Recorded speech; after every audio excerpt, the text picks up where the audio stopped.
Let me do part two to the episode because I'm gonna have to break down see if they need more. Parents that women that have children with special needs that are single mothers have to quit their jobs. Unless you work from home, unless you build a business, unless you build a brand, you're gonna have to figure it out. And that's why I said in this society, it's gonna come down to building a business and a brand.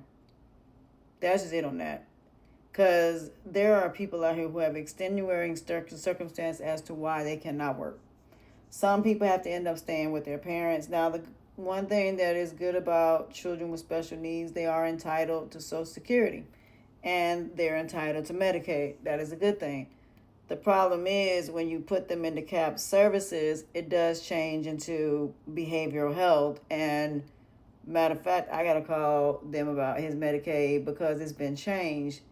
And so now I'm having a hard time trying to get him visual. Dental, they still do, but visual, they don't. They don't take the type of Medicaid that he has. So I've got to talk to them about getting his eyes checked. If not, I got to add him on my insurance. And luckily for me, um, he goes to the doctor and there's no I think the copay is like, I forgot how much copay is. I can't remember.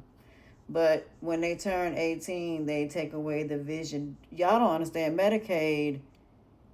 A lot of doctors don't even take Medicaid because they don't cover very much, and they don't. And as somebody does medical billing, I can tell you they don't. So let me break down what is going on right now in the medical field so y'all can understand.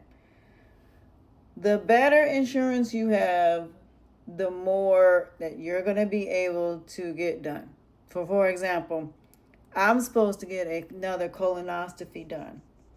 And that colonoscopy has to be for scarring in my stomach to see if there's any polyps or anything that's going to cause cancer. And they're removing them as they go. Because I have one on the side of my side that they got to look at. And they've got to see about removing it, which is causing me so much pain.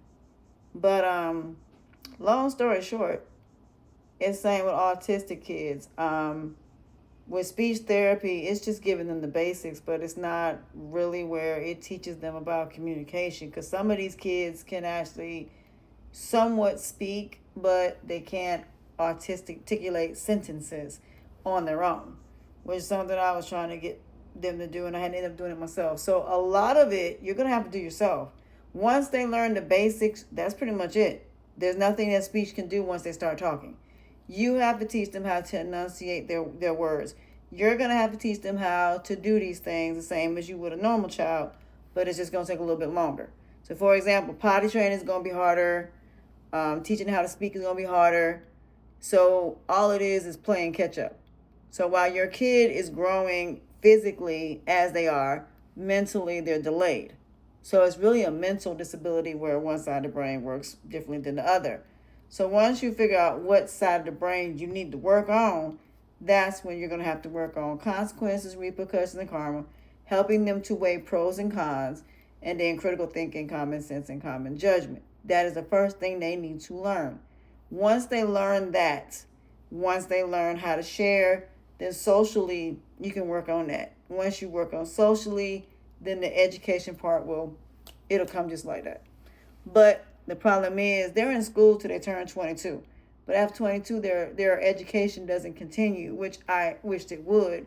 I wish there were ways that these kids could go to school and continue to go to school to play catch up for them to be able to go to college and be able to get to where they need to be. Because you can get them to where the mind is even. You can do that. But if there's no education to continue after they graduate at 22, they're screwed at that point. So me and my mom were talking about doing something where after they graduate, they can come and we take their same IEPs when they graduate, and we get them to where we're teaching them not only life skills to prepare for them to be on their own, but also teaching them education skills to give them a skill to be able to learn so they can be able to work, but also getting them where they can communicate. And that's going to be the hardest thing. So, and getting a lot of these special needs teachers and paying them $20 an hour, $25 an hour, because these are the hardest kids to teach. These kids, special needs teachers, definitely need to be paid more money. But unfortunately, they're not. But in the end, like I said, I hate this for a lot of people. I do. But like somebody said in the video, they don't have very many programs for these kids. They weren't prepared for autistic kids. There are more for every other disability than autism. And no, it's not easy because your job got to be centered around them. And then some of these daycare workers are not prepared. They are not specialized to be able to deal with people with special needs, especially kids. They're not taught that. They're only taught to deal with regular kids, but kids with ADHD, kids with autism, kids with Down syndrome, they don't know what to do with them. And so a lot of times they get kicked out of daycare. You got kids that cry all day long from when their mamas drop them off to when they pick them up, and the daycare supervisor got to tell them, your child can't continue to come here. Why? Because your child is crying. Other kids can't sleep. So you have no idea what these daycare workers got to endure. Y'all have no idea. These daycare workers deal with kids every single. I used to work for daycare. It is hard because now it's learned through play. So let me break down what happened. I started working daycare when they told me I couldn't work no more, as far as light industrial and all of that, because of my medical condition. So I started doing daycare, started doing childcare. In 2000, I think it was 14, 15, right before I started going to college to get ready to start working, right before I started getting ready to start working, doing medical billing and coding. I remember they told us we're going to do what's called learn through play. And learn through play basically works like this. They basically essentially play all day. And whatever their interpretation is what their interpretation is.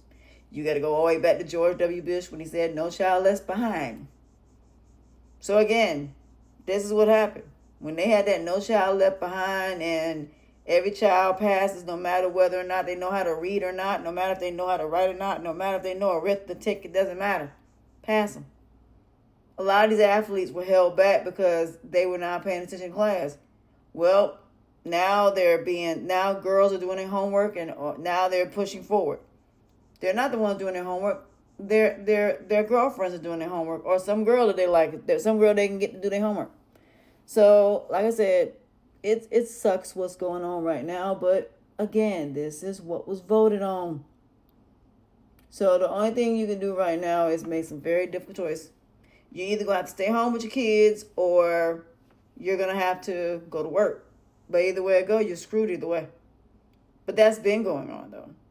A lot of women have had issues, and that's why a lot of these girls are getting MO'd, because the mothers are working and they're not around to really know what the world is going on with their children. So this happens more so than not. This ain't something that is new. It's just now, because of the education system and because of what they're doing, it's bringing awareness to something that's been happening for decades. Autism has been since 1998.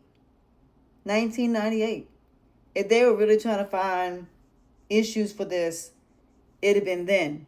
But because so many kids are now ending up with autism, now it's an issue. Because now autism may outdo normal children. You may have more children with autism than normal kids. And that's what they're afraid of.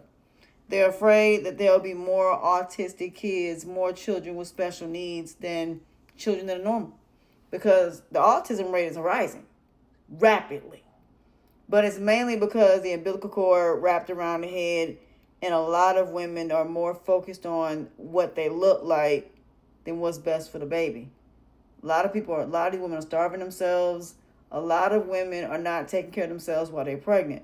Some women are having their babies early, premature, and a lot of them are not eating properly.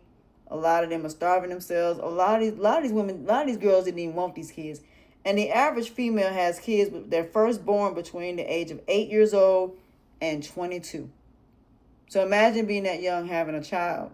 So yeah, it's a little bit more complicated than that. So I hope this helps.